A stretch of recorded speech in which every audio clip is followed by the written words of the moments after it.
Hello and welcome. You're watching NDTV. I'm Gargi Rao. Our top story, Prime Minister Narendra Modi in his World Economic Forum address said that India is ready to be a reliable partner in the global supply chain and this is the best time for investment in India. He also said, like climate change and global supply chain, cryptocurrency needs synchronized action. Bharat ने retrospective taxes जैसे कदमों में सुधार करके business community का विश्वास लौटाया है। भारत ग्लोबल सप्लाई चेन्स में विश्व का एक भरोसेमंद पार्टनर बनने के लिए प्रतिबद्ध है। हम अनेक देशों के साथ फ्री ट्रेड एग्रीमेंट के रास्ते बना रहे हैं। भारत में इन्वेस्टमेंट का ये सबसे बेस्ट टाइम है। आज भारत वर्तमान के साथ ही अगले 25 वर्षों के लक्ष्य को लेकर नीतियां बना रहा है, निर्णय ले रहा है। इस कालखंड में भारत ने हाई ग्रोथ के वेलफेयर और वेलनेस की सैचुरेशन के लक्ष्य रखा है। ग्रोथ का ये कालखंड ग्रीन भी होगा, क्लीन भी होगा, सस्टेनेबल भी होगा, reliable bhi hoga. Now, Xi Jinping, during his address to the World Economic Forum, spoke of the need for peaceful coexistence.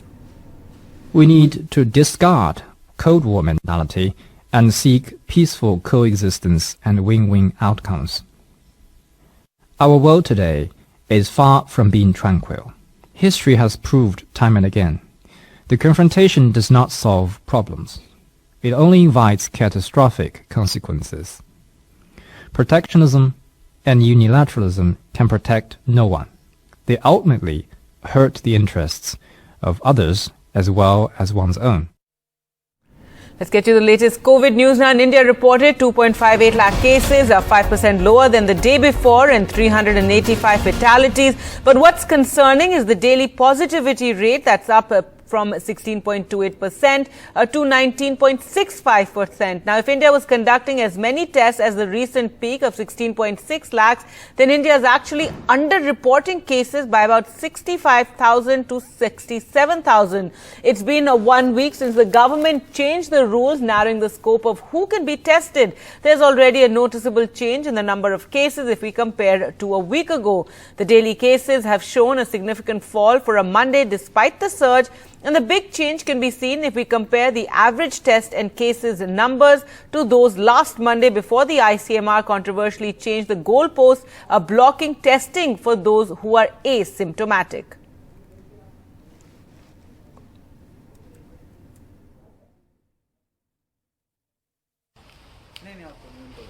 Confusion at the Delhi government's COVID testing centres. After the ICMR revised its guidelines that asymptomatic individuals need not be tested. तो आप test करोगे? Test करेंगे पीवा नहीं तभी। तो कह रहा हूँ मेरे साथ वाली बिल्डिंग में मेरे नेबर पॉजिटिव है, मैं नहीं हूँ, मेरे को खांसी जुकाम है। आप जिसकी गाइडलाइन क्या है, जिसके टेस्ट में पॉजिटिव एक बिल्डिंग में है, उसके घर पर जाकर टेस्टिंग टीम कर रही है। ये लिखवा के आए हुए हैं? डॉक्टर से कहिए। Many people have been turned away from testing centres across the national capital. Although the ICMR does not require a doctor's prescription for a COVID test, it seems this rule is being enforced in practice. But the health minister denies this. जो fever, खांसी, जुकाम लग रहा है, उनका test होगा। और जो 60 साल के पेशेंट है, अगर डायबिटीज है, अस्थमा है, ऐसा बीमारी है, तो उनको करना है। डॉक्टर की पर्ची की भी जरूरत है मैम। हमें कैसे पता ना कि पेशेंट खांसी है, जुकाम है, 30% तो मना ही हो रहा है patient. Random testing at metro stations and markets has also been stopped. For COVID testing, press 1. Private labs, on the other hand, seem to be ignoring the new guidelines. NDTV called some of Delhi's leading private labs asking for a test despite no symptoms. All assured us that that would not be a problem. The reduction in testing has led to a decrease in the COVID cases. The day after the national capital recorded its highest number of COVID cases in the pandemic so far, COVID testing began to fall and so did the cases. Since the 12th of January, testing has fallen by 37.5%, leading to a dip in the number of cases detected. The risk of under-detecting cases is that policy decisions depend on it, such as the relaxation of COVID curbs like weekend and night curfew. not to mention the probability of asymptomatic cases infecting vulnerable people. With Sushil Rathi, Meher Pandey for NDTV. Now, Assam on Monday recorded 6,982 new COVID cases, the highest single-day surge since the pandemic began 2 years ago. And overall, the test positivity rate has reached the highest mark till date at 10.75%. Guwahati also reported its all-time highest spike in the recorded 1,491 cases, while 11 people died across the state, the highest single-day death toll in the past several months. So this is a result of the recent festivities of Bihu festival, which was celebrated, a massive spike in cases in Assam. And let's take a look at states which have the highest positivity rate and higher than India overall. And this indicates that not enough testing is taking place and that there's underreporting of cases. So Goa is the highest with 36.1%, followed by West Bengal, which has 31.5%, Puducherry with 28.8%, followed by Delhi, which has 27.8%, then Chhattisgarh, Chandigarh, Kerala is reporting 21% positivity rate, followed by Maharashtra, Punjab, Haryana is reporting 16.4%. The Supreme Court came down hard on states for going slow on rehabilitation of children who've been orphaned during the pandemic, saying we need more than statements on paper. Over 1.47 lakh children lost their parents due to COVID. For 16-year-old Karan Lonke, who lives in Mumbai, life has been a struggle since his father died in May 2020. Karan and his mother have survived so far with help from relatives. Karan's father, Sanjay Lonke, was a driver with a private firm. His wife says the COVID compensation of 50,000 rupees was not enough to cover even living expenses. Karan wants to become a chartered accountant and support his mother. I am trying myself to be a CA for my successful life, so I am trying all my best. Job तो नहीं है कुछ, किधर से भी income नहीं है, ये सब हो रहा है. इसकी पढ़ाई भी अभी 12th में है वो. India's top court today came to the rescue of such children who have lost either one or both parents since the pandemic began in April 2020. A two-judge bench of Justice L. Nageshwara Rao and Justice B.V. Nagaratna said, the needs of the children who are starving on the streets cannot wait. The court is concerned about the lack of identification and rehabilitation of COVID orphans. We need action, not just statements on paper. The situation of these children will become worse in this biting cold. Give them rehabilitation wherever possible immediately. And the court has asked Delhi, Maharashtra, Tamil Nadu, Gujarat and Odisha to expedite the identification and rehabilitation of children. According to the National Commission for Protection of Child Rights, between April 2020 and January 2022, over 10,000 children have lost both parents and 1.3 lakh have lost one. Almost 500 have been abandoned. The Supreme Court has asked the state governments as well as the National Commission for Protection of Child Rights to formulate a rehabilitation policy for such children and file a status report in 3 weeks. With Saurabh Gupta in Mumbai and camera person Sachin Gupta in New Delhi, this is Sukirti Dwivedi for NDTV. Election news now. Assembly polls in Punjab will be held on the 20th of February instead of 14th as originally scheduled. The Election Commission announced this after all parties requested the poll body to defer the polling in view of the Guru Ravidas Jayanti celebrations.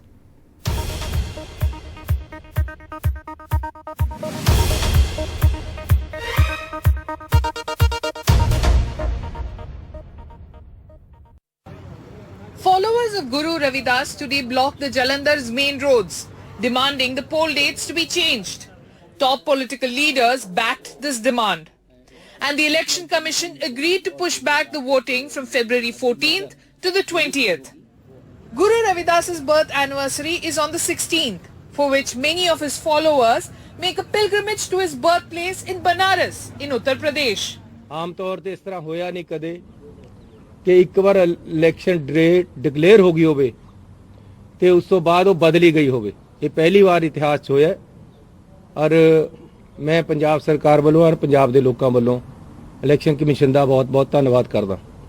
ਲੱਖਾਂ ਲੋਕਾਂ ਦੀਆਂ ਭਾਵਨਾਵਾਂ ਇਹਦੇ ਨਾਲ ਜੁੜੀਆਂ ਹੋਈਆਂ ਨੇ ਕਿਉਂਕਿ ਉਹਨਾਂ ਨੇ ਵੋਟ ਵੀ ਪਾਉਣੀ ਹੈ, ਉਹਨਾਂ ਦਾ ਅਧਿਕਾਰ ਹੈ, ਪਰ ਇਹਦੇ ਵਿੱਚ ਉਹਨਾਂ ਦਾ ਜਿਹੜਾ ਧਾਰਮਿਕ ਭਾਵਨਾ ਜਿਹੜੀ ਉਹ ਨਾ ਜਿਹੜੀ ਹਟ ਹੋਵੇ ਉਹਨੂੰ ਠੇਸ ਨਾ ਪਹੁੰਚੇ ਕਿ ਵੋਟਾਂ ਕਰਕੇ ਅਸੀਂ ਜਾ ਨਹੀਂ ਸਕੇ ਆਪਣੇ ਗੁਰੂ ਦੇ ਮੱਥਾ ਟੇਕਣ। ਸੋ ਇਸ ਕਰਕੇ ਇਲੈਕਸ਼ਨ ਦੀ ਤਰੀਕ ਜਿਹੜੀ ਹੈ ਜੇ ਇੱਕ ਹਫ਼ਤਾ ਵਧਾ ਦਿੱਤੀ ਜਾਵੇ।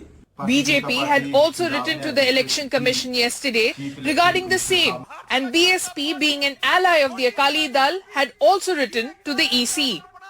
The poll arithmetic is pressing. According to the 2011 census, about 1 in 5 of the people in Punjab's Doaba belongs to the Ravidasiya community, a scheduled caste. Doaba comprises of Jalandhar, Hoshiarpur, Nawanshahar and Kapurthala districts. Due to their growing influence, no party can afford to ignore it, especially at the time of elections. Since physical rallies and padyatras are banned till this week, an extension in polling date will give some breather to the parties who are struggling with digital campaign. NDTV Bureau Report. Aam Aadmi Party Chief Arvind Kejriwal will announce the chief ministerial candidate for Punjab Assembly elections on Tuesday at noon. Kejriwal had last week released a phone number and asked people of Punjab to respond to tell them as to who they want to see as AAP's chief ministerial face. At the same press conference, he had said the party was keen to give the responsibility to Bhagwant Mann, but he himself suggested the idea for asking people for their choice. Asserting that the contest in Goa is between the Congress and the BJP, senior Congress leader P. Chidambaram said his assessment that AAP and Trinamool Congress will only fracture the non-BJP vote has been confirmed by Arvind Kejriwal. Hitting back at Chidambaram, the AAP national convener Arvind Kejriwal said that Goans will vote where they see hope and Congress is hope for BJP, not for Goans. Once AAP and the TNC taking on the Congress to replace it as Goa's main opposition party. Now, the Aam Aadmi Party chief says he doesn't rule out a post-poll alliance, including with the Congress to keep the BJP out. अगर गोवा के लोग इस तरह का mandate देते हैं कि coalition post election करनी पड़ती है, तो नॉन बीजेपी किसी पार्टी के साथ हम कोएलिशन करने की आफ्टर द इलेक्शंस सोच सकते हैं. This at a time when the Congress and the TNC kept up their sparring over the TNC's offer of an alliance. Senior Congress leader P. Chidambaram said that Mr. Kejriwal's statement confirms his assessment that the AAP and the TNC will only fracture the non-BJP vote in Goa and that the contest in Goa is between the Congress and the BJP. But the TNC, which says they've sent a concrete proposal to the Congress for which they yet have to hear a reply, says the Congress should stop acting high-handed. We are open to an anti-BJP alliance, we have said that, but we are willing to talk. But if people think that they are emperors and they are going to be doling out largesse, then fine, we are there as a platform and Mamata Banerjee is there as an anti-BJP leader. The fight is against the BJP and the anti-BJP forces. The anti-BJP forces in Goa today are the Congress, the AAP and the Trinamool. But all is not well in the BJP's house. BJP veteran Manohar Parikar's son Utpal Parikar has protested the BJP's decision to field controversial MLA Babush Monserrat from his late father's Panjim seat, staking his own claim for the seat. Not possible, says the BJP. मनोहर भाईंनी निश्चितपणे गोव्यामध्ये Bharatiya Janata party establish करण्याकरता भरपूर काम केलेलं आहे. पण केवळ मनोहर भाईंचा किंवा एखाद्या नेत्याचा मुलगा आहे म्हणून भारतीय जनता पक्षात तिकीट मिळत नाही. The Shiv Sena Sanjay Raut proposed that all non-BJP parties united to back Utpal. आम्ही सगळे जे त्याच्या पाठीशी उभे राहिलो त्याच्यामुळे भारतीय जनता पक्षाला उत्पल परिकरांचा विचार करावा लागतोय, तो केला जातोय दिल्लीमध्ये, हे पण तुम्हाला मी सांगतो. पण नाही झालं आणि उत्पल परिकर अपक्ष लढणार असतील तर सर्व राजकीय पक्षांनी मतभेद विसरून उत्पल परिकरांच्या मागे ठामपणे उभं राहावं अशी आमची भूमिका आहे. The opposition space in Goa is crowded, and while the sparring is something the BJP enjoys, a post-poll alliance could pose a massive challenge if it does not get a clear majority. In Mumbai, Saurabh Gupta, NDTV. The BJP has dismissed a cabinet minister in the Pushkar Singh Dhami government in Uttarakhand and expelled him from the primary membership of the party. An emotional Harak Singh Rawat called his dismissal a blessing in disguise, and it's expected that he'll join the Congress.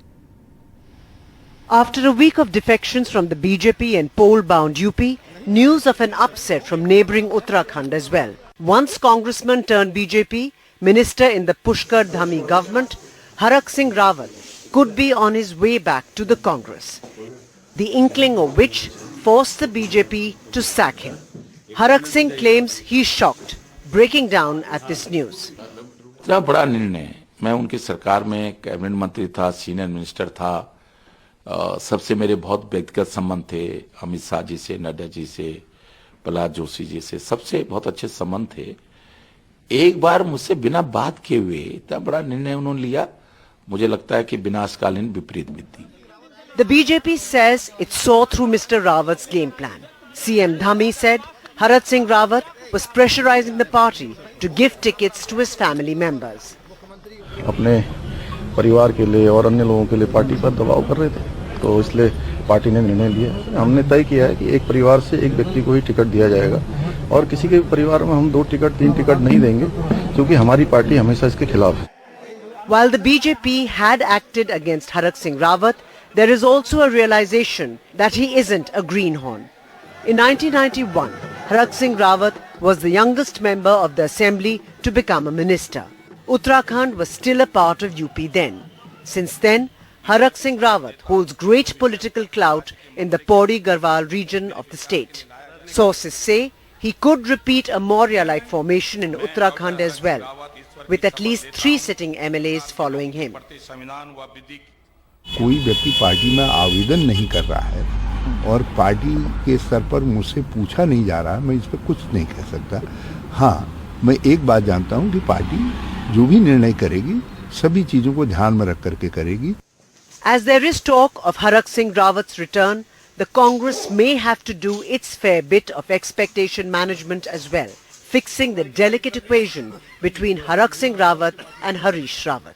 For the moment, the BJP seems unfazed with this possible departure, claiming that they rather cultivate their own leadership instead of pandering to turncoats. Bureau Report, NDTV.